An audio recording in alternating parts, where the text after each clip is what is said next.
السلام علیکم ناظرین، میں محمد اسلم حسین سیاست کی خبروں میں آپ سب کا استقبال کرتا ہوں۔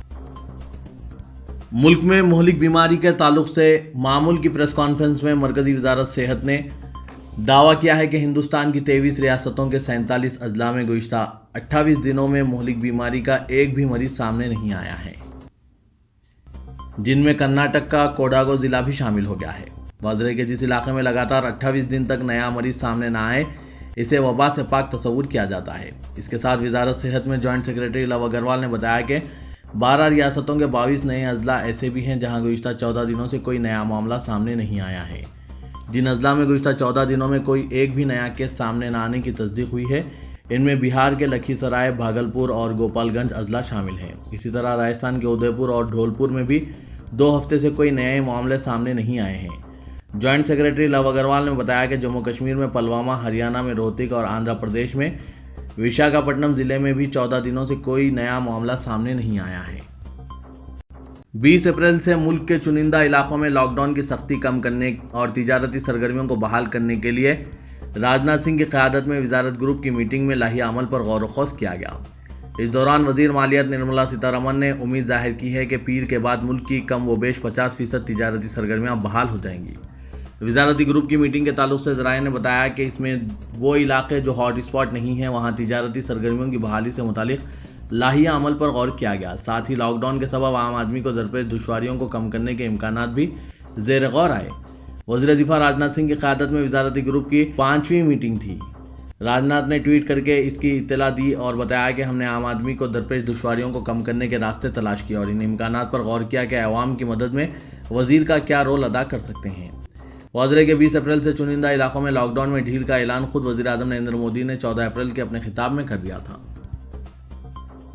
تبلیغی جماعت کے رہنما مولانا سعد کاندھلوی نے دہلی پولیس کی کرائم برانچ کو خط لکھ کر کہا ہے کہ وہ اپنے خلاف جانچ میں تعاون کرنا چاہتے ہیں اور انہیں ملے نوٹسوں کا جواب دے کر وہ پہلے سے ہی اس جانچ کا حصہ بن چکے ہیں۔ مولانا کاندھلوی نے جانچ ایجنسی سے کہا ہے کہ اگر ان کی FIR میں کوئی نئی دفعہ منسلک ہے تو براہ مہربانی انہیں اس کی اطلاع دیں اور انہیں اس کی ایک کاپی بھی فراہم کریں۔ خط میں کہا گیا ہے کہ 1 اور 2 اپریل کو انہیں جاری نوٹسوں کا جواب دے کر وہ پہلے ہی اس انکوائری کا حصہ بن چکے ہیں۔ مولانا کاندھلوی نے کہا ہے کہ وہ تحقیقات کے لیے اور اس میں تعاون کرنے کے لیے ہمیشہ تیار ہے۔ نظام الدین تھانے کے انچارج کی شکایت پر دہلی پولیس کی کرائم برانچ نے 31 مارچ کو مولانا سمیت 7 افراد کے خلاف ایک FIR درج کی تھی۔ سرکاری ایئر لائن ایئر انڈیا نے 4 مئی سے ڈومیسٹک فلائٹس اور 1 جون سے بین الاقوامی پروازوں کے لیے بکنگ شروع کی ہے۔ ایئر انڈیا ویب سائٹ پر ایک اعلامیہ جاری کرتے ہوئے کہا گیا ہے کہ جاری عالمی صحت بحران کے پیش نظر ہم نے فی الحال بکنگ روکی تھی۔ 4 مئی سے منتخب ڈومیسٹک فلائٹس کے لیے بکنگ شروع کی گئی ہے، جبکہ 1 جون سے بین الاقوامی پروازوں کے لیے بکنگ کی جا رہی ہے۔ ایئر انڈیا نے کہا کہ صورتحال پر وقتاً فوقتاً نظر ثانی کی جا رہی ہے اور کسٹمرز کو اطلاع دی جا رہی ہے۔ اسی دوران وزیر شہری ہوابازی ہردیپ سنگھ پوری نے کہا کہ ڈومیسٹک یا انٹرنیشنل فلائٹس آپریشنز کو کھولنے کے بارے میں کوئی فیصلہ نہیں کیا گیا۔ مرکزی وزیر نے کہا کہ ایئر لائنز کو مشورہ دیا جاتا ہے کہ وہ ڈومیسٹک اور انٹرنیشنل فلائٹس خدمات کے بارے میں حکومت کے فیصلے کے بعد ہی بکنگ شروع کریں۔ آل انڈیا مسلم پرسنل لا بورڈ کی مجلس عاملہ کے رکن و سابق ترجمان اور مشہور عالم دین مولانا خلیل الرحمان سجاد نعمانی نے 20 میڈیا چینلز کو نوٹس بھیج کر ان سے بغیر شرط معافی کا مطالبہ کیا ہے، بصورت دیگر حد تک عزت کا مقدمہ دائر کیے جانے کا انتباہ دیا ہے۔ معاملہ تبلیغی جماعت کے امیر محمد سعد کاندھلوی سے جڑا ہوا ہے۔ درجنوں میڈیا چینلوں نے تبلیغی جماعت سے متعلق خبر میں محمد سعد کاندھلوی کی جگہ مولانا خلیل الرحمان سجاد نعمانی کی تصویر کا استعمال کیا ہے۔ مولانا سجاد نعمانی نے میڈیا کے رویے پر سخت برہمی کا اظہار کیا، انہیں اپنے رویے کو تبدیل کرنے کی نصیحت کی ہے۔ مہاراشٹر نے مسلمانوں سے کہا کہ آئندہ ہفتے سے شروع ہونے والے ماہ رمضان المبارک کے دوران اپنی عبادتیں اور افطار گھر پر ہی کریں۔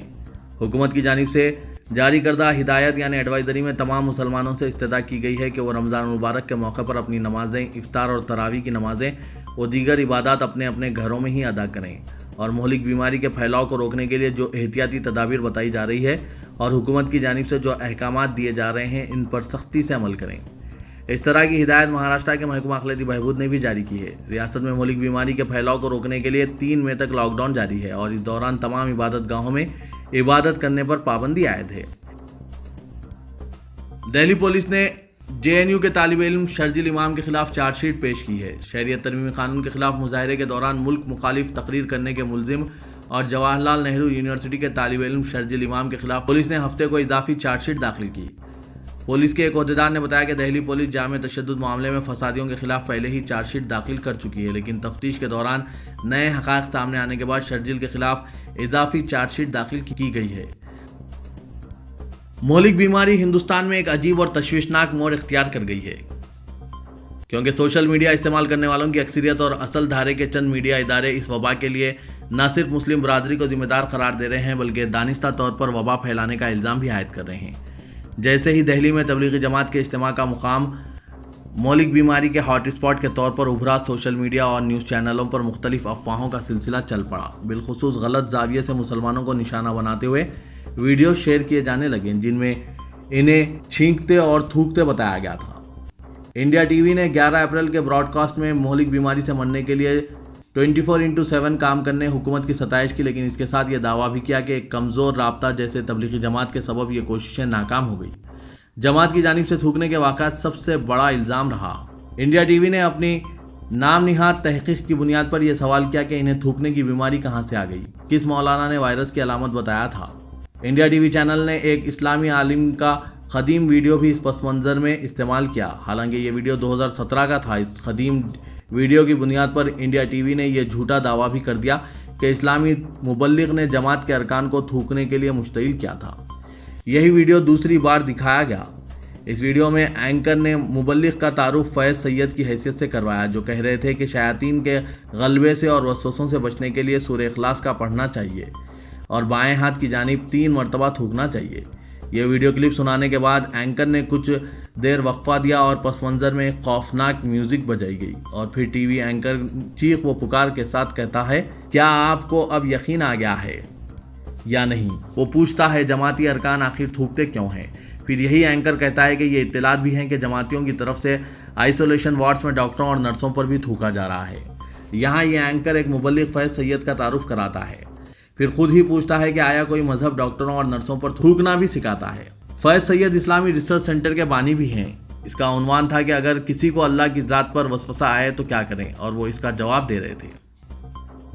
مہلک بیماری اور لاک ڈاؤن کے درمیان اس وقت سب سے زیادہ کسی کو پریشانی ہو رہی ہے تو وہ غریب اور روز کمانے والے مزدور ہیں۔ ایسے میں حکومت بھی کوشش میں لگی ہے کہ ایسے لوگوں تک سب سے پہلے مدد پہنچائی جائے۔ یہی وجہ ہے کہ انہیں راشن اور ضروری چیزیں دستیاب کرانے کا حکم بھی ریاستی حکومتوں کے ذریعے جاری ہو چکا ہے۔ مرکز کے ساتھ ساتھ ریاستی حکومتیں کوشش کر رہی ہے کہ ضرورت مند طبقے کو کسی بھی طرح کی پریشانی لاک ڈاؤن کے درمیان نہ ہو، لیکن ان سب کے بیچ گھوٹالوں کے عادی ہو چکے کچھ لیڈران اپنی حرکت سے باز نہیں آ رہے ہیں۔ مدھیہ پردیش کے گوالیر میں حیران کرنے والا ایک واقعہ پیش آیا، جس کے بعد شیوراج سنگھ حکومت کو تنقید کا نشانہ بنایا جانے لگا ہے۔ دراصل مدھیہ پردیش کی شیوراج سنگھ حکومت کے ذریعے دیے گئے آٹے میں دھاندلی کی بات کہی گئی ہے۔ بتایا جا رہا ہے کہ مہلک بیماری کے دوران ضرورت مند لوگوں کے لیے ریاستی حکومت نے 10 کلو آٹا دینے کی شروعات کی ہے۔ اس منصوبے کے لیے شہری خوردنی اشیاء فراہمی محکمے نے 10 کلو کا پیکٹ تیار کیا ہے، لیکن اس منصوبے کی آڑ میں کچھ لوگ نام کے ساتھ راشن بھی کما رہے ہیں۔ معاملہ کچھ یوں ہے کہ گوالیر میں 10 کلو آٹے کے بیشتر پیکٹ میں 3 کلو تک آٹا کم نکلنے کی شکایت مل رہی ہے۔ پیکٹ میں آٹا کم ہونے کی پہلی شکایت نئی سڑک واقع ایک راشن کی دکان سے ملی، جب ایک شخص نے اسے وزن کرایا تو 8.5 کلو نکلا۔ اس کے بعد دکان پر کھڑے دیگر لوگوں نے بھی اعتراض ظاہر کرتے ہوئے ہنگامہ شروع کر دیا۔ معاملے کی خبر فوراً انتظامیہ افسران کو دی گئی۔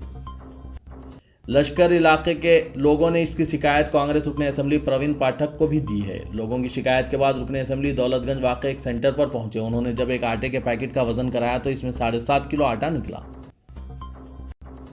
اکثر اپنے متنازع بیانوں کو لے کر چرچے میں رہنے والے بالی ووڈ اداکار اعجاز خان نے حال ہی میں فیس بک لائیو کے دوران کچھ ایسا کہہ دیا تھا، جس کے بعد وہ اچانک ٹویٹر ٹرینڈ کرنے لگے اور لوگوں نے انہیں گرفتار کرنے کی مانگ شروع کر دی۔ اعجاز نے فیس بک لائیو کے دوران کہا کہ ملک میں چینٹی مر گئی تو مسلمان ذمہ دار، ہاتھی مر گیا تو مسلمان کو ذمہ دار ٹھہرا دیا، یعنی ہر چیز کے لیے مسلمان ذمہ دار ہے۔ آخر یہ سازش کون کر رہا ہے؟ کبھی سوچا آپ لوگوں نے؟ اعجاز خان کے اس بیان کے بعد سوشل میڈیا پر انہیں گرفتار کیے جانے کی مانگ شروع ہو گئی۔ یہی نہیں، اس معاملے کے بعد اعجاز خان کے خلاف ممبئی کھر پولیس اسٹیشن میں ہتک عزت اور بھدے تبصرے کرنے کے الزام میں معاملہ درج ہوا، جس کے بعد ممبئی پولیس نے اعجاز خان کو آج گرفتار کر لیا۔ ہندوستان میں مہلک بیماری کے مریضوں کا آنکڑا 15,712 تک پہنچ گیا ہے۔ وہیں 507 لوگوں کی موت واقع ہو چکی ہے، جبکہ 2,230 اس مہلک بیماری سے صحت یاب بھی ہوئے ہیں۔ ملک میں جان لیوا مہلک بیماری سے